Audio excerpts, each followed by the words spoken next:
I thought this horse had a new spark of life. I mean, he's definitely one to look forward to. At a massive price, I think 40s for Lucinda. You can get 4 places now. Before I get my question out, he said, yeah, he wins on Saturday.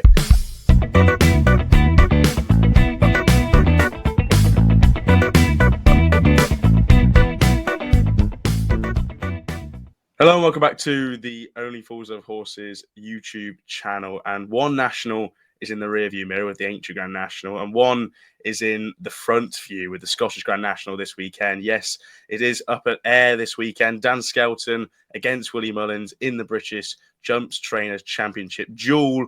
We're going to be previewing the Scottish Grand National and our favourite fancies this weekend, as well as Newbury's very interesting card at the start of the flat. We've got the Greenham Stakes, some interesting horses prepping themselves for the Guineas and the races going forward in the flat season. Gentlemen, it's certainly one of those more interesting weekends with jumps and flats on our screens. Lee, we were both up in Aintree on the weekend. How was your time at Aintree? Was it fun? Enjoy yourself? Yeah, very good, Ash. I did enjoy it. I enjoyed it more than Cheltenham. I can't lie, and I've never, kind of swayed me love for Cheltenham. I've 14 years. Take away one at COVID. That's how long I've been going to Cheltenham. I absolutely love Cheltenham, but this year there was something off for me, and Aintree kind of always delivers. That's my 4th time now. The crowds are good. They're in good spirits. Everyone's merry. It was good. It was good. I enjoyed it. And good action. Plenty of Mullins winners. Not so much for me, but I did have a couple of highlights. So yeah, look, we'll get stuck in, but I really enjoyed it. Yeah, it's certainly been a tough time, I think, for many punters the last couple of weeks for Aintree and Cheltenham, but we still keep kicking. Harry, Aintree for yourself. Look, we were just talking off camera there, but Mullins had a fantastic national, a fantastic week. He fourfold on the first day, 1, 2, 3, 5, 7 in the national. He's really put himself into contention for the British Jump Championship this season. Yeah, it's not bad, is it? The 1, 2, 3 in the English biggest race. Do you know what? People crowd. I thought it was a great renewal, and it's good to see actually that the class is starting to come. People can crab it, and I actually don't mind it.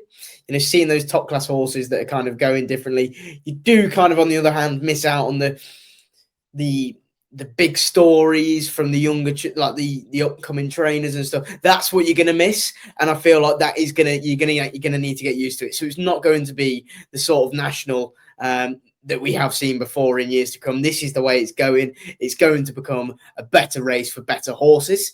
You've just got to kind of get used to it. I actually thought it was a great festival. Fair play to the ground staff. It was riding obviously quicker, but the way that they got the ground, it was. For the fact that we haven't had rain for nearly a month, I thought, fair play to them. That was some job, and I thought it was a really, really enjoyable 3 days. Yeah, certainly was. And we're going to be kicking on to many things in this video. One of them, the first half being our Aintree Grand National review. Not going to go fully in depth. We're just going to talk about eye catchers and maybe our favourite performances. And then we're going to go and preview the Scottish Grand National and then any other fancies for the weekend. So, gentlemen, we'll kick on to the Aintree Grand National review. Set you both the task of an eye catcher or eye catchers and favourite performances. So I'll go Lee first of all. Maybe favourite performance of the Aintree Grand National meeting. What was yours? My favourite performance personally was the Hunter's Chase. Baracus the Bomb, I think it was called. Sorry, it's off the top of your head. But look, I thought rode a picture of race. And what I actually backed the horse. Look, trumped in, but I did put it up. But the reason I done it was because my Drogo had just beat it over a bit further. One was 92, one was 22s, and I kept looking at it, kept catching my eye, and I thought, you know what, it's just too big to let go, and winged round there and seeing them off, and I was very happy. But one I didn't back was Mercia, the mare. I thought she sailed in. I thought that was a good performance from her. She was right on the button, and the money was right on it as well. Ash for Willie Mullins and Paul Town. And again, like, look, they have dominated. We were just saying, like, you know, you almost kick yourself with that Grand National. The Tricast was $7,000. We were saying the top three rated, the top 3 of 4 rated or whatever, and the National were the 1, 2, 3. The classy horses in Mullins dominated in them, you know, pre-races the first few days, to then widen we just cross his and hope for the best. But yeah, look, I think Mercia was probably away from my own personal bets. I thought she was a cracking performance. One that won, and I didn't back again, which I was sick as a pig. And I know you were. Gaelic Warrior. I just absolutely love the horse. He's a bit of a Fruit Loop like myself, so I warm to them types, and he's got their kinks in him. But when he's on it, he's right on it. The step up and trip, you know, that seemed to work the oracle. He's had that break.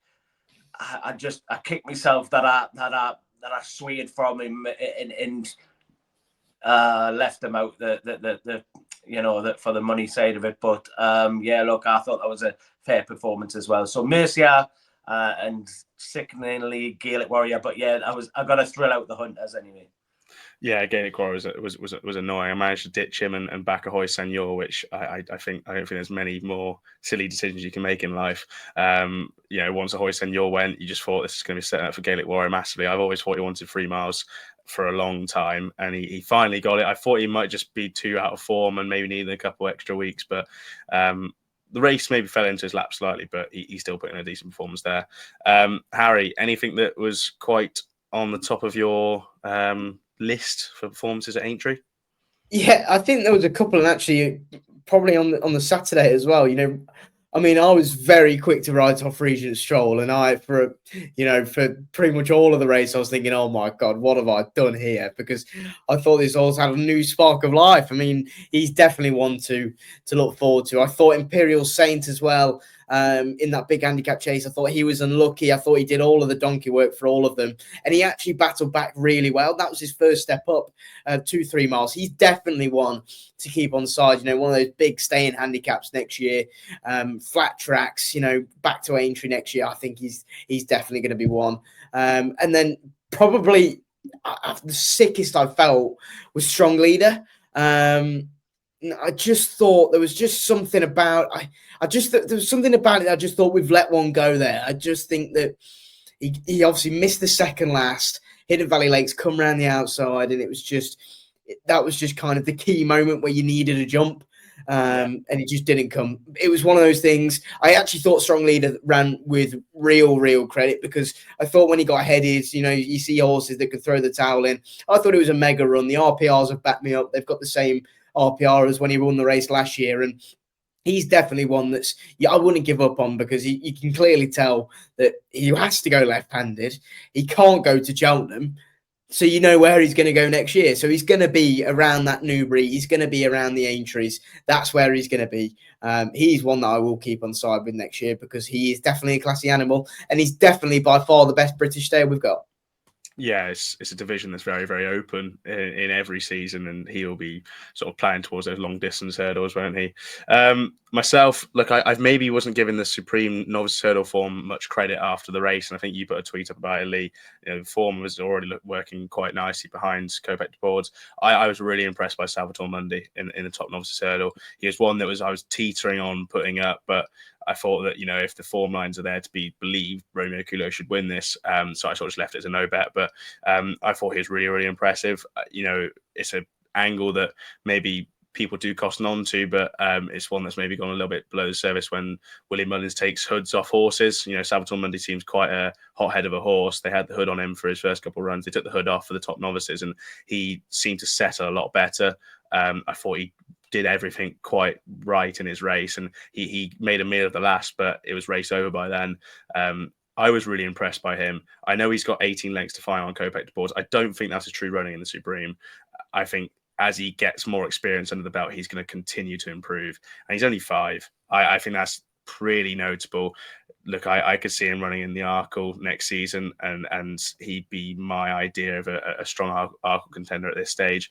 If Kopek de Boards goes chasing, if Kopek de Boards stays at 2 miles, yes, he's got that to sort of overturn in the 2 mile division. But maybe they might get campaigned differently next season. Maybe Kopech might stay over hurdles. I don't know. But Salvatore Mundi, I thought was very, very impressive in the top novice hurdle. And he hopefully will be quite a nice novice chase next season. He's starting to get his jumping a lot better. He's got kinks to iron out, but I thought he was very, very good in the top novices.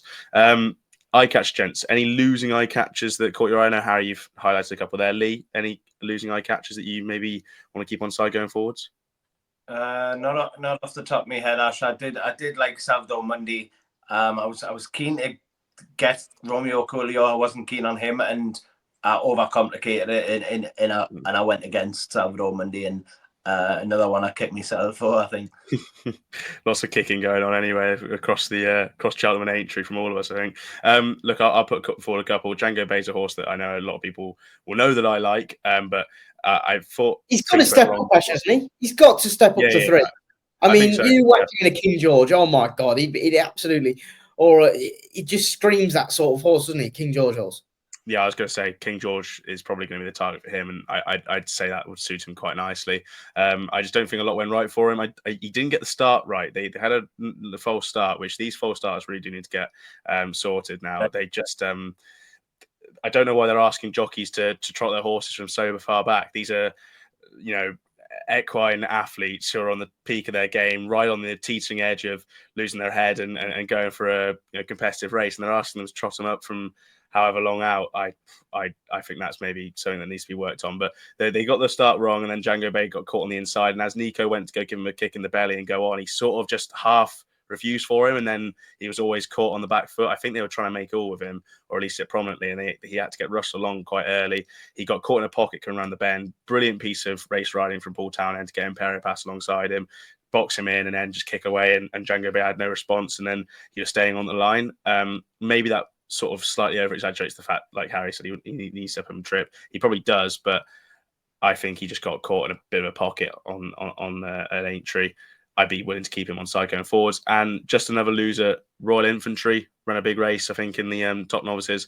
Again, like, he's a horse who disappointed last time out in a race he really, really should have won. But he seems to travel quite nicely through the top novices and just didn't see it out. But I think softer ground, he's got a mark, I believe, off the top of my head, 134, I think. It's definitely a mark in the mid 130s.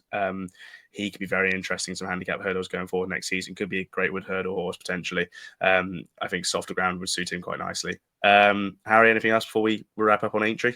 No, not really. Apart from, Triply Fly was a disaster. Not much to say about that. Horace's Pearl, I actually thought. I thought went all right. What was that, Lee? Triply Fly never jumped a twig, did it? And we did highlight the bleeding. It's bled in the plast. Like, it's one that you wouldn't want to be. I just think it was obviously the writing was on the wall from a long way out. And obviously it was Salvatore Mundi. I thought, don't get me wrong, that was a mega performance. The way he picked up Romeo Coolio and went away, I thought that he was almost kind of. I see in the tweet, it was Willie Mullins is using Cheltenham as a prep for some of his horses for Aintree. I thought that is superb. I thought that is quality. You see some of the ones that are following up after going to Cheltenham. We saw Aronsi and Carnique. They came out. They went first and second in the Grade 2 or something. I can't remember where it was. These horses are just like, it's just ridiculous. And, people can crab it and say it's not good for the game. Look, we're in the wrath of the genius here. And it won't happen forever. And I fully understand that. And I just think we should just all appreciate him while we've got him training. He certainly is the master. So that was the Aintree Grand National, just horses we want to maybe keep on side going forward with and interesting performances. We'll kick on, gents. Obviously, Scottish National this weekend and some races at Newbury. We're just going to put one under the microscope, and then we're going to just leave it floor open to anything else. And it is the Scottish National we're going to highlight, the 3:35 at Ayr on Saturday. Chosen witness is 9-2, having won at the meeting last year over hurdles. Big jump in price to High Class Hero for Willie Mullins, again 12-1. Whistle Stop Tour, same price. Captain Cody 16-1. McDermott, last year's winner, 16-1. O'Moore Park 16-1, same price. Surrey Quest, Apple Away, one of Harry's friends at 20s. Henry's friend at 20-1, the same as the Nip Hand and Walking on Air, and it's bigger about the rest. Look, it's a big race for Willie Mullins, I'm sure, and Dan Skelton. Lee, this could be quite a turning point. Willie Mullins, I think, is eyeing up. Well, he's got lots of entry in the race, but I was looking at a quote from David Casey. They may be eyeing up 4 or 5 for this, including Chosen Witness and McDermott, and maybe O'Moore Park. Who's on the top of the Racing Lee Scottish National list? One of Willie Mullins, I will take a dart at. Look, someone mentioned it the other day, and I just want to say, look, we're trying to get a little bit of value in the anti-post. Look, we're not sure who definitely run. The decks aren't out yet, just the way we do stuff. We're trying to get a little bit of value, so don't go wading in, let's say, take a pull maybe. But O'Moore Park is one that caught my eye from Mullins. Was around 20s into, I think, 12s in places now. 3 mile point to point win on good ground. Been running at less as trips, but staying on. That's all I kind of keep saying. Last time out was 3rd behind Cadwell Potter in the novice handicap at the Cheltenham Festival. Again, stayed on well that day. That was a classy race. There's plenty of classy horses in there. Cadwell Potter's come out and won the Grade 1 over the weekend at Aintree. And yeah, look, maybe it's just have a bit of class about it, but it's been going under the radar at lesser trips. Stepped up, look, it ran over 2 miles 6 and stayed on very well. That was on softer heavy, but like I say, 3 mile point to point went on good. The trip might just eke out some more. I always think of a national as, you know, especially an Aintree national, you can hunt around for the first circuit and race in earnest maybe for the remainder, but the two don't go quick. Look, as long as can keep up, I think can, but it's the staying on part and the step up and trip. Maybe that'll bring out some more improvement. So O'Moore Park on the ground, I think, could be one of Willie Mullins. And Your Own Story at a massive price. I think 40s for Lucinda. You can get 4 places now. You're getting 10s a place. I think we'll run here. Lucinda's a knackhand with these type of horses. Ran in a board as national, ran in this race a few years back when sent off 4-1 favourite behind Kitty's Light. Last time out, ran second at Kelso, again staying on, was a couple of down at the last, stayed on, just beating the half a length. I felt sick as a pig that day because he should have won. He should have won. He just got got out. I know. He just got outpaced and then you run on again. Yeah. But look, stays all day basically, Ash, and then I think is another one of the prices. So yeah, 40s Your Own Story, or O'Moore Park, I think is around 12s now. But shot about, let's say, you can get them extra places as well, but on the day, but 4 places currently as we speak. So just away for a couple of quid, maybe on them bigger ones currently, let's say. Yeah, definitely. O'Moore Park was one that was on my shortlist as well. Just think it's very interesting that he obviously ran last time out behind Colwell Post, like you said. Hasn't really tried 3 miles over fences yet. Did try over hurdles, was a 3 mile point to point winner. Doesn't mind better ground though. Like I would just have a small, maybe question mark about ground. But I thought he was of the Willie Mullins horses, I thought he was the genuine improver of a mark of 140. Chosen Witness of 137. I struggle to fancy myself personally, and he's the 9-2 fav. So when you sort of take him out of the equation, just you can have a look about. People think he's Paul's mount, and that's it. He's cut, because I couldn't quite say the angle. Look, they're the same lads as Kopek the Bow, aren't they? And look, that I'm sure they don't mind to punt themselves, but they've got a great chance. But one year last season, you know, when they were going for the title. But it's a different kettle of fish, this race, and I couldn't quite see it myself. Yeah, and like what you said, Lee, that this is anti-post. We don't know what's the sort of confirmed fields. And when I was looking at a quote from David Casey, they were saying that they've all got like other chances. They've got High Class Hero in here who's got 11-12, who's also got an entry for the Irish National, and he only ran 15th of March. So like, would he maybe stay for the Irish National? He's also got an entry for the Willow Gold Cup and the Bet365 Gold Cup. Omar Park's got an entry for the Bet365 Gold Cup as well. I thought that was interesting, the fact they've only given him sort of 2 entries and they're both over staying distances. They've got Captain Cody in here who's got an entry for the Novices Handicap Chase at Ayr as well. So just like, you know, see how these go. Because High Class Hero is a horse that I like. I don't think I looked through the list, there's been about 2 winners in the last maybe 40 years that have won off 11 stone 12 or higher. So it would be difficult for him if he went for this race. But he is a horse that I like and he will like the ground. So that's something that I'd have to consider if he does get declared for the race. Harry, yourself, Scottish National, what do you fancy? I'm going to check. Well, I was just looking, making sure that Nicky Henderson's actually got a few horses that are entered at Ayr, and he's got 19 that are entered over the 2 days. So it looks like he might be making the trip up north. I think Wise Guy's got a big chance in this. He was 7th in the Kim Muir behind Daily Present and co. But if you go back a few runs, I thought his run behind Victorino in the Swinley Handicap Chase, the likes of 300 through 5, Teresita, Hastings, Goshen was in there in 5th. You kind of know with this horse when your game's on or when your game's off. Now, if this horse is at the back of the field from an early stage, you're cooked, because this horse will just throw the towel in and that'll be game. But if this horse goes for it and he's in touch and, you know, he kind of gets into a nice rhythm, I think he's got a big chance. When he was on song, and he was on song in the Peter O'Sullivan, he beat the likes of Imperial French horse that came over, Damnat for Nisha Williams. Lamilos was in 4th, and he was very good that day, and he was very game, and he looked like he'd stay forever. Now you go back to his novice hurdle days, he beat Hillcrest in a bumper. He obviously came second to a few nice types over hurdles as a novice. Then he went chasing. He got his first one in 2023, and then he kind of had a few setbacks because he didn't really run that. Well, he didn't really run that often. But then I think this horse is off a mark of 129. I think that's workable, and I think there's scope for improvement. And he's still a young horse. He's had 6 runs over fences, 2 of which he's won. I think at 28-1, he's a big old price, and I am willing to have a go each way, regardless of anti-post. And look, if I make a tit to myself come Thursday morning, then I usually make a tit to myself.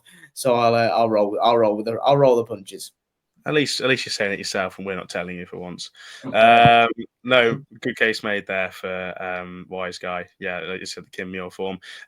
Just the one I'll mention that's sort of top of my list, but I will give it as a caveat because he has got an entry for Ayr on Friday. But I'd like to see him in this race because it's a big race, big pot, and it's a pot that Dan Skelton would like to win. He hasn't got many in the race as Dan Skelton. His shortest price is Sail Away at 50-1, and he's the one that I like and I have liked as a horse for a while.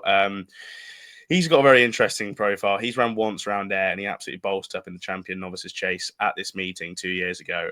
Funny story from that is when I spoke to Dan Skelton at Cheltenham April meeting, asked him about Sail Away because they had him entered for this race as a 7-year-old and for that Champion Novices. I went up to Dan, how are you? Just a quick question about Sail Away. And before I get my question out, he said, yeah, he wins on Saturday. So that was like, you know, they fancied him that day. He won off 136. Bolster beat Forward Plan, who's improved £13 since. He was getting plotted towards, I believe it was the Topham last year, Lee. You might be able to correct me, but I think he was getting plotted towards the Topham last year, and then they didn't run because of the ground. He likes basically top of the ground, and Aintree was on that soft conditions. He then went to the Cheltenham April meeting, was sent off 4-1, really well backed, off a mark of 142, ran no sort of race of 2.5 miles, and that race won by in Excelsius Deo. But there's some nice form lines in there with the Great Yorkshire Handicap Chase, because there's a couple in here that have come from the Great Yorkshire Handicap Chase that ran this season. One of them being Walking on Air. I believe Snipe is in there as well. Sail Away beat Snipe by 6 lengths at Warwick last time out. Coming into this race was just beaten by the Doyen Chief of Alan King's. And you got Walking on Air, who was running a big race in the Great Yorkshire Handicap Chase before falling. And I'm not sure how far he's going to beat Snipe by, but I think that's an interesting format to compare the two races together when you've got Sail Away rocking up here of 132. He just likes decent ground. He was held up last time out at Warwick. He can go from the front, but this extended distance, you wouldn't mind just seeing him held up. And he seems like an absolute screamer at 50-1 if he does get into this race. I don't know if they're planning him towards it, but if they don't declare him on Friday, I think he's got a pretty decent chance off his mark. And with the ground coming together and the fact he likes Ayr, I think he might have a big chance to Sail Away. But like Lee said earlier, O'More Park is very interesting, so I'd like to keep him on the short list. Just quickly, Ash, I'll throw a question in maybe. Is Skelton's runners on fumes at the minute? I think they are.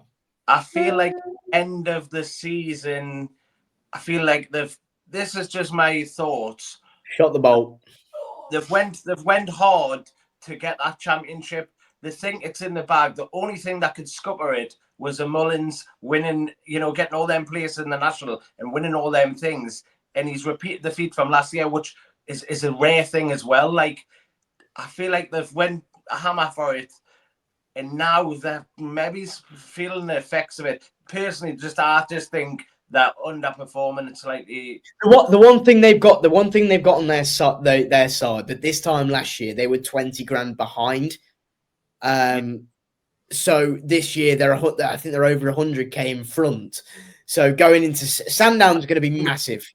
That could be like, isn't it? Well, like the 365's got to be, that alone.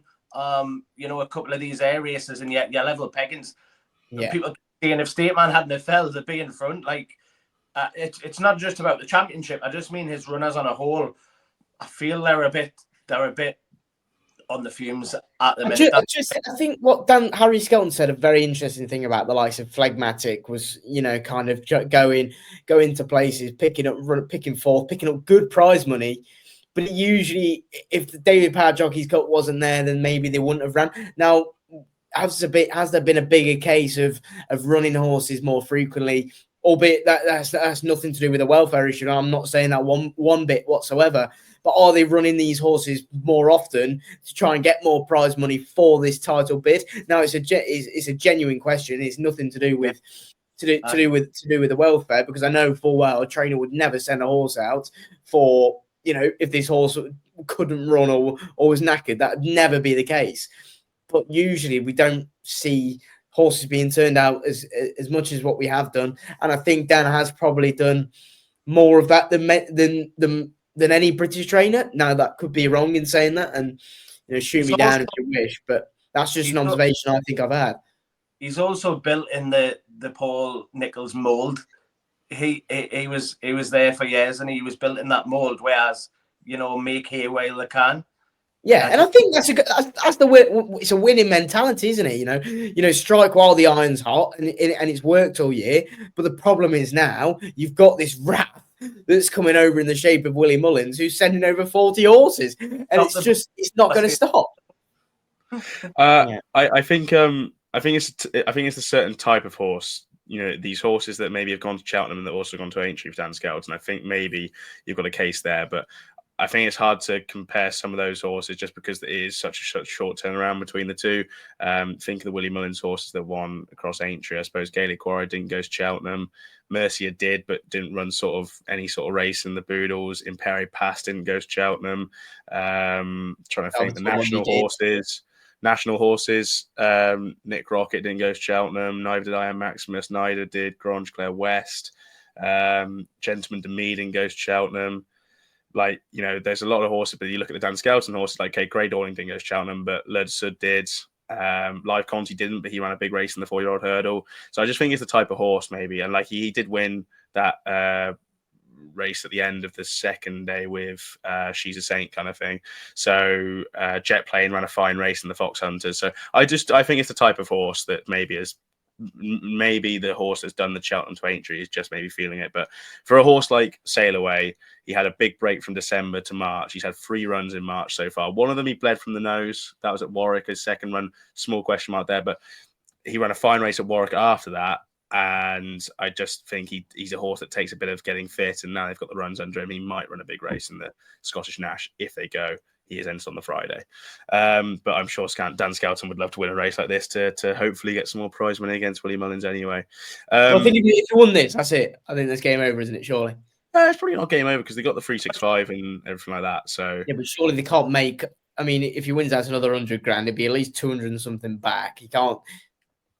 Surely you won't be able to get that back. How much with?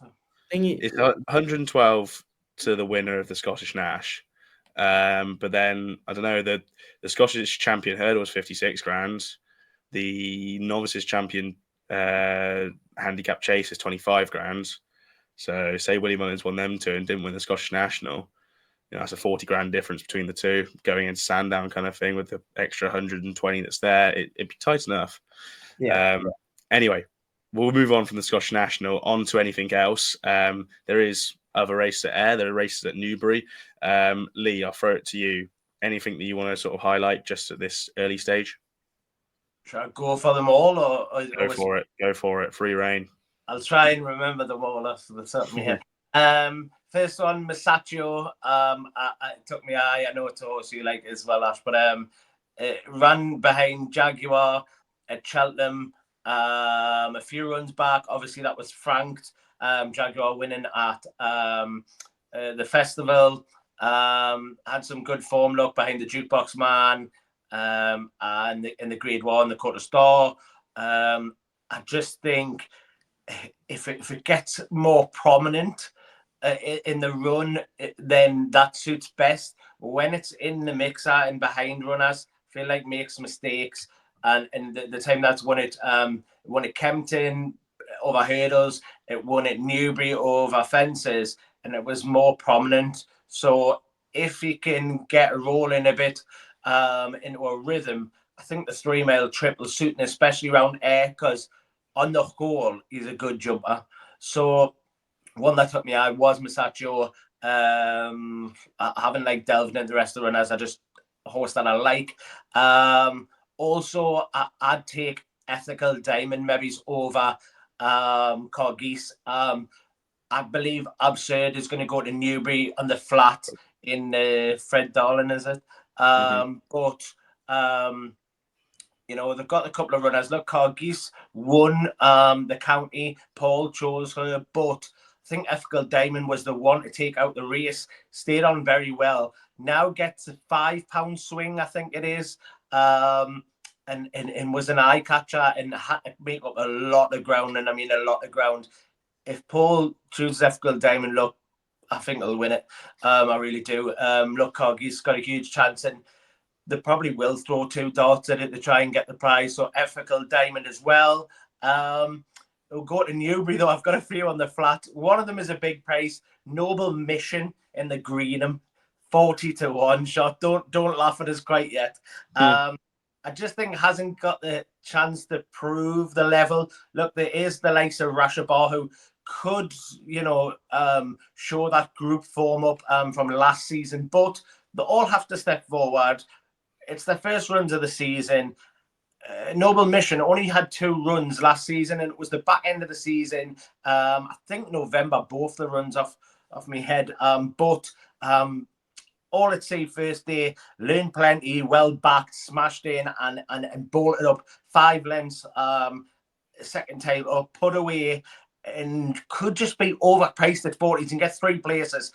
40s against some that might need the run and might need different ground. So Noble Mission, the odds going well as well. Ed Walker, he's had a few winners in the last fortnight. So yeah, Noble Mission, just for coppers, the same as the National, I would have said, but it might be a big price.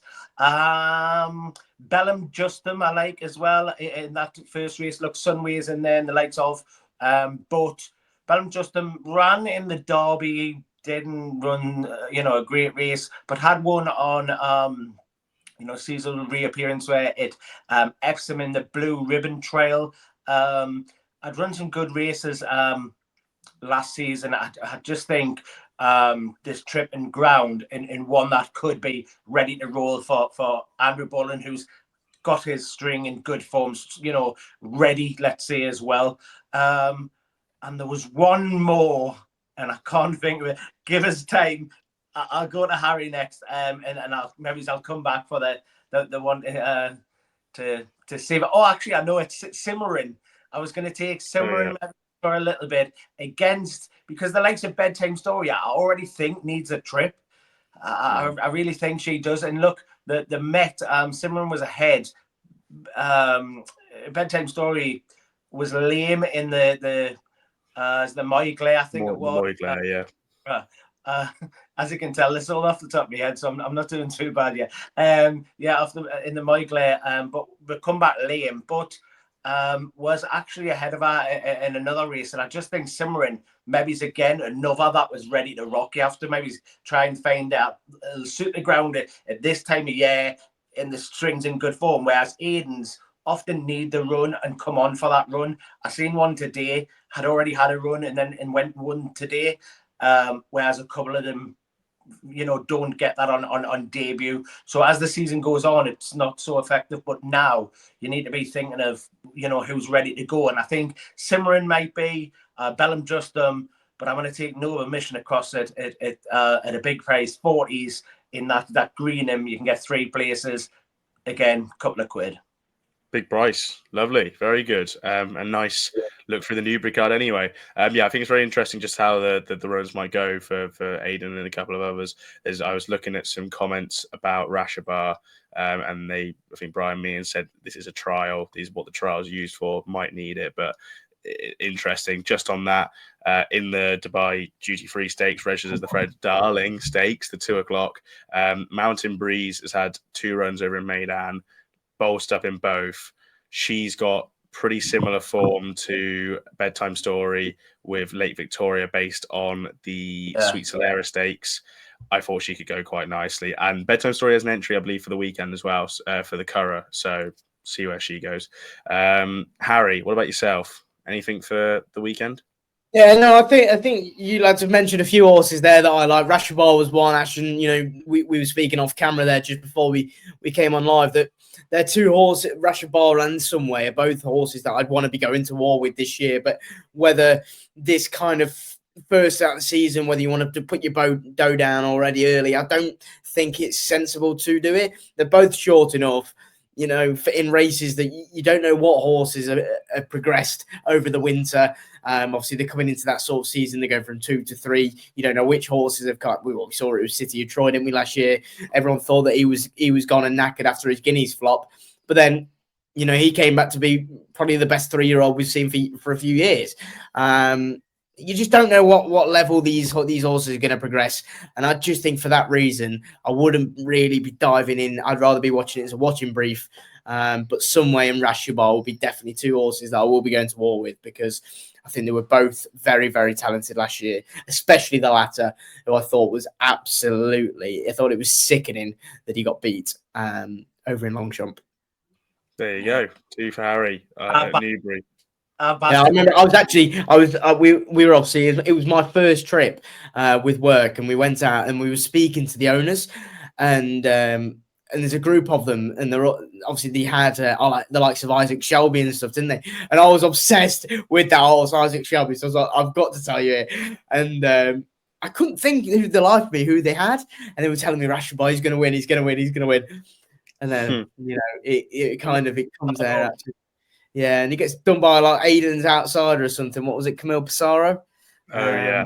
Marcel, wasn't it? Yeah, that was it. I mean, I remember, what was the Olga Khan filly that got beat in the opener by her stablemate and shit about 100 to 1?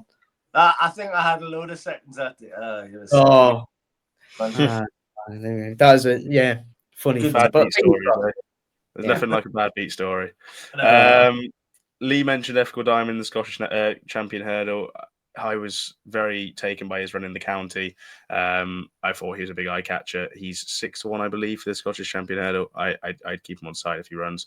In the novices handicap chase that you mentioned, Lee, the 143, Masaccio was an eye catcher from Cheltenham. I've got a big target in my mind for this horse at the Coral Gold Cup next season. They may blow it by winning this, and that'd be fine. But he is, like, he's short enough now, but I think the step back up to 3 miles is going to really suit him. Just 2 at a price. One of them is obvious, but I think the day might be today. Bow to Greatness. He's a second season novice. they've missed all the big festivals of him. He is running a huge race at Doncaster before getting brought down. He doesn't mind better ground. He's on a mark of 131. I remember Harry Redknapp said it was his Gold Cup when he won at Newbury, off a mark of 129. If that was his Gold Cup of 129, like surely he can run well of 131 on better ground, having had a bit of a freshen up and missed the big meetings. Ben Jones already jocked up. Getting nervous. He'd be interesting, and just want a bigger price. PTSD, mate. Literally, I can see you shaking. You get away from the one cliff like San Segal, and then you jump to the next cliff of Bow to Greatness. It's disgusting. But one at a slightly bigger price, just to see how he goes. Gordon Elliott form is a question mark, but big stage would be very interesting if he came back to this race. First start in a handicap, he'd be staying at 3 miles, but he'd coming back to better ground, which would suit him nicely. He's got some good form with Firefox. Based on a down Royal run in November 2024. And he's running a big race behind Best Days Ahead before just getting one wrong and falling. He's a lovely travelly horse. He would go really nicely on the better ground. I think he'd be very interesting if they came over. It'd be a statement of intent if they came over to this race and ran him off 123. He's very interesting. That's all then for this weekend, this video. Hope you enjoyed. We'll be back on Saturday morning, Lee, for the Saturday Live, won't we? 10:30 a.m. Yeah, 10:30 a.m. every Saturday covering the ITV races, and we'll have a more in-depth look for those who've got Twitter to come and join us. Yes, that's where I have our full fancies. I'm sure we've got decorations and all the information available to us. Thank you very much for watching. If you enjoyed, make sure to like and subscribe. We'll be back. We're getting into Punch Town and flat season going forward now, so it's a busy old time of things. Best of luck if you're having to play any fancies. Please do it responsibly, and we'll see you very, very soon.